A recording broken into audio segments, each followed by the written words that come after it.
राधे राधे सांग माने समस्त को शुभ सकाळ आम्ही आसिकी पहुँची जाइछु मथुरा माने सकाळ 7टार आमर ट्रेन थिला पाखापाखि 1.5 ରୁ 2 ଘଣ୍ଟା समय लगिला आसिकी आम मथुरा पहुँची गलु और मथुरा स्टेशन रू आम पलि गलु वृंदावन कहीं आमर 2 डेज रो स्टे थिला तो आम भाविलु फर्स्ट डेटा आम माने मथुरा न जाकि वृंदावन रे बुलिबु सेकंड डे आम मथुरा जीवु होटल पहुँची सारिकी किछि समय रेस्ट नै कि तापर फ्रेश होके आम बाहर गलु गोवर्धन परिक्रमा करबा पई आ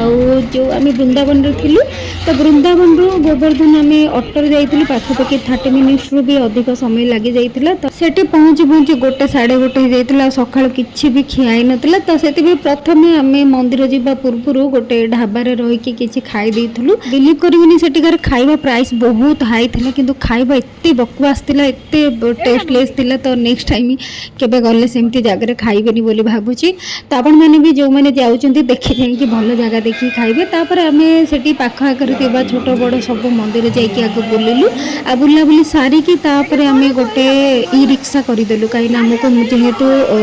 गोवर्धन परिक्रमा करार अच्छी तो सहीटा पूरा गोटे दिन करने पड़े माने जदि आप चलिकी कहते मत लगुच मे बी सका गले संध्या हो गोटे राउंड मारे आम ई रिक्सार करूँ से अध घंटार 45 मिनट ही आमर कवर हो जाता गोवर्धन परिक्रमा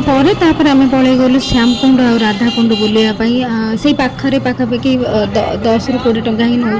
अटोरे गले ये जो फर्स्ट कुंडटा देखुं यहाँ हूँ राधाकुंड आउ ये सामने जो येलो कलर छोट मंदिर देखा से श्री श्याम जी माने आर पटटा हूँ श्यामकुंड तो राधाकुंड श्यामकुंड दुईटा जाक आम कि समय से बुलाबुली कलु पाखापाखि अधघंटा घंटे से भी समय पलैगला तापर से बुलाबुली करिकी आम पुणी थे वापस करगलु वृंदावन आ वृंदावन एंट्री करने भितर आम पलैगलु चार धाम जोटा कि मु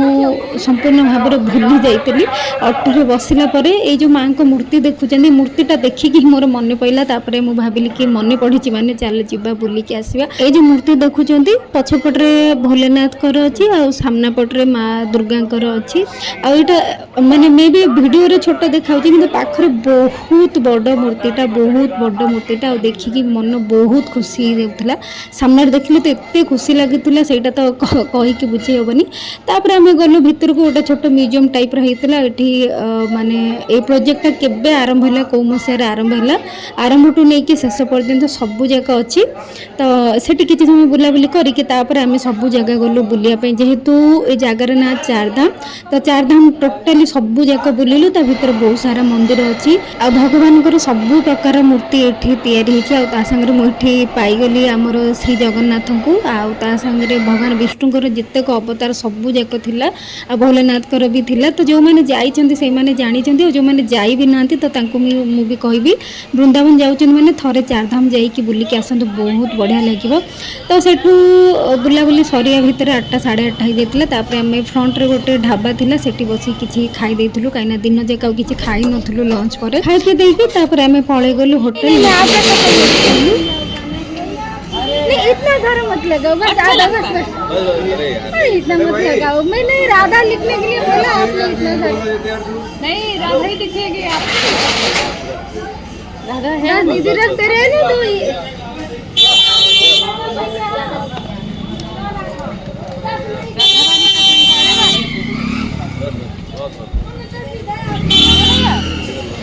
राधा नहीं लिखा ये मेरा कान्हा जी का दे देना दीदी भैया बोल रहा है दीदी से ले लेना कान्हा जी का ऊपर लगना चाहिए था क्योंकि हम खाना खाएंगे राधा जी के ऊपर लग जाएगा ना नहीं लगेगा नेक्स्ट सकाल उठी आम पलि गलु श्री बांके बिहारी मंदिर आउ सेठी एते भिड़ थिला पाखापाखि आमको बोधे 1.5 ରୁ 2 घंटा कि ताठू अधिक समय आम केवल लाइन में ठिया होइकी रहितिलु आ गरम ता संगे खरा भी होउतिला बहुत जोर से गरम होउतिला ता संगे भिड़ एते भिड़ थिला तो भाग्य को आम भिड़ रहीकि भी आम जस्ट खाली भगवान को दर्शन करके आसीचु तो तापर पहड़ पड़गला खुशी लगे बहुत भल से दर्शन होगला भगवान तापर दर्शन कर सारिकी तापर आम गलु गोटे रेस्टोरेंट खाइबापी कहीं आम सका कहीं भी किसी भी खाई नुँ मो छुआ भी किसी खाई नाला तो गोटे रेस्टोरेंट जाइए किसी समय रेस्ट नहीं कि आम बस किसी खियापिया कलु तापर खाई पी सारिकी 2टा 2:30 बेलू आम बाहर गलु निधिवन कहीं 12टा 12:30 सबू ସବୁଯାକ ମନ୍ଦିର ବନ୍ଦ ହେଇଯାଏ। ପୁଣି ମନ୍ଦିର ଓପନ୍ ହଉ ହଉ ପାଖାପାଖି 4ଟା 4:30 ହେଇଯାଏ। ତ ସେଇ ଫାଙ୍କା ଟାଇମ୍ଟା ଆମେ ଭାବିଲୁ ନିଧିବନରେ ଯାଇକି ବୁଲିକି ଆସିବୁ। ତ ଏଇଠି ନିଧିବନରେ ପଳେଇ ଆସିଛୁ। ଆଉ କିଛି ସମୟ ବୁଲାବୁଲି କରିକି ତାପରେ ଆମେ ପଳେଇ ଯାଇଥିଲୁ ପ୍ରେମ ମନ୍ଦିର। ଆଉ ଏଠି ଆପଣମାନେ ମୋତେ ଦେଖିପାରୁଥିବେ ମୋର ଅବସ୍ଥା କେମିତି ହେଇଯାଇଛି, ପୁରା 12 ବାଜିଯାଇଛି। କାହିଁକିନା ନିଧିବନରେ ସବୁଆଡ଼େ ଭିଡ଼ ଥିଲା। ଯେହେତୁ ସଣ୍ଡେ ଥିଲା, ଆମେ ସଟର୍ଡେ ସଣ୍ଡେରେ ଯାଇଥିଲୁ। ଆଉ ସଣ୍ଡେ ଟାଇମ୍ରେ ତ ବେଶୀ ଭିଡ଼ ଥାଏ। ଆଉ ଏଠି ତାପରେ ଖରା ବି ବହୁତ ଜୋରସେ ହେଉଥିଲା। ଖରା ଗରମରେ ସିଝିକିନା ଆମେ ଯାଇଥିଲୁ ମନ୍ଦିର ଦର୍ଶନ କରିବାକୁ। ଆଉ ଏଠି ମନ୍ଦିର ଦର୍ଶନ କରୁ କରୁ ପୁରା ସନ୍ଧ୍ୟା ହେଇଗଲା। ଆଉ ବିଲିଭ୍ କରିବେନି, ଯାହା ପ୍ଲାନିଂ ତ କରିଥିଲି ସବୁ ତ ହେଇପାରିଲାନି, କିନ୍ତୁ ବୃନ୍ଦାବନର ସବୁ ଜାଗା କଭର୍ ହେଇଗଲା ଯେତିକି ପ୍ଲାନିଂ କରିଥିଲି। କିନ୍ତୁ ମଥୁରା ହେଇପାରିଲାନି, ସେଇଟା ଦେଖିବା ନେକ୍ସଟ ଟାଇମ୍ କ'ଣ ହେଉଛି। ପ୍ରେମ ମନ୍ଦିରରୁ ବୁଲାବୁଲି ସରିଲା ପରେ ତାପରେ ଆମେ ବାହାରକୁ ଆସିକି ଗୋଟେ ଲସି ପିଇ ଦେଇଥିଲୁ, କାହିଁକିନା ଗରମ ଏତେ ଜୋରସେ ହେଉଥିଲା। ତାପରେ ଲଞ୍ଚ ପରେ ଆମେ କିଛି ବି ଖିଆପିଆ କରିନଥିଲୁ, କେବଳ ବୁଲାବୁଲିରେ ସମୟ ପଳେଇଥିଲା। ତ କେବଳ ଲସି ଗୋଟେ ଆଣିକି ପିଇ ଦେଇକି ତାପରେ ଆମେ ରେଡ଼ି ହେଇଗଲୁ ଯିବା ପାଇଁ ଷ୍ଟେସନ୍, କାହିଁକିନା ଆମର ଗାଡ଼ି ଟାଇମ୍ ବି ହେଇଯାଉଥିଲା। ଆଉ ସବୁଠୁ ଦୁଃଖ ଲାଗିଲା, ଆମେ ଯେଉଁ ଜାଗାରେ ରହିଥିଲୁ ସେ ଜାଗାଟା ନାଁ ଥିଲା ପରିକ୍ରମା ମାର୍ଗ। ମାନେ ଶ୍ରୀ ପ୍ରେମାନନ୍ଦ ମହାରାଜ ଜୀ ସକାଳୁ ଉଠିକି ଯେଉଁ ରାସ୍ତାରେ ଯାଆନ୍ତି ସେଇ ବାଟରେ ହିଁ ଆମେ ରୁମ୍ ନେଇଥିଲୁ। ଆଉ ସେଇ ପ୍ଲାନିଂରେ ହିଁ ମୁଁ ଯାଇଥିଲି କି ପ୍ରେମାନନ୍ଦ ମହାରାଜଙ୍କର ଦର୍ଶନ ହେଇଯିବ ବୋଲି। ବଟ୍ ଦୁଃଖ ଲାଗିଲା, ଯେଉଁଥିପାଇଁ ଯାଇଥିଲି ସେଇଟା ହେଇପାରିଲାନି। ଏବେ ସେ ପ୍ରେମାନନ୍ଦ ମହାରାଜ ଜୀ ଆଉ କେଉଁଠିକି ସିଫ୍ଟ ହେଇଯାଇଛନ୍ତି। ଏବେ ତ ହେଇପାରିଲାନି, ବଟ୍ ଦେଖିବା ଭଗବାନଙ୍କର ଯଦି ଇଚ୍ଛା ଥିବ, ପୁଣି ଥରେ ଭାଗ୍ୟରେ ଥିଲେ ଯଦି ପୁଣି ଥରେ ମୁଁ ଆସିଲି ତାହେଲେ ଡେଫିନେଟଲି ମହାରାଜଙ୍କୁ ଦର୍ଶନ କରିକି ହିଁ ଯିବି। ତ ସେଇଟା ଦେଖାଯାଉ ଆଗକୁ ଭାଗ୍ୟରେ ଅଛି କି ନାହିଁ, କାହିଁକିନା ତାଙ୍କୁ ମୁଁ ବହୁତ ଫଲୋ କରେ।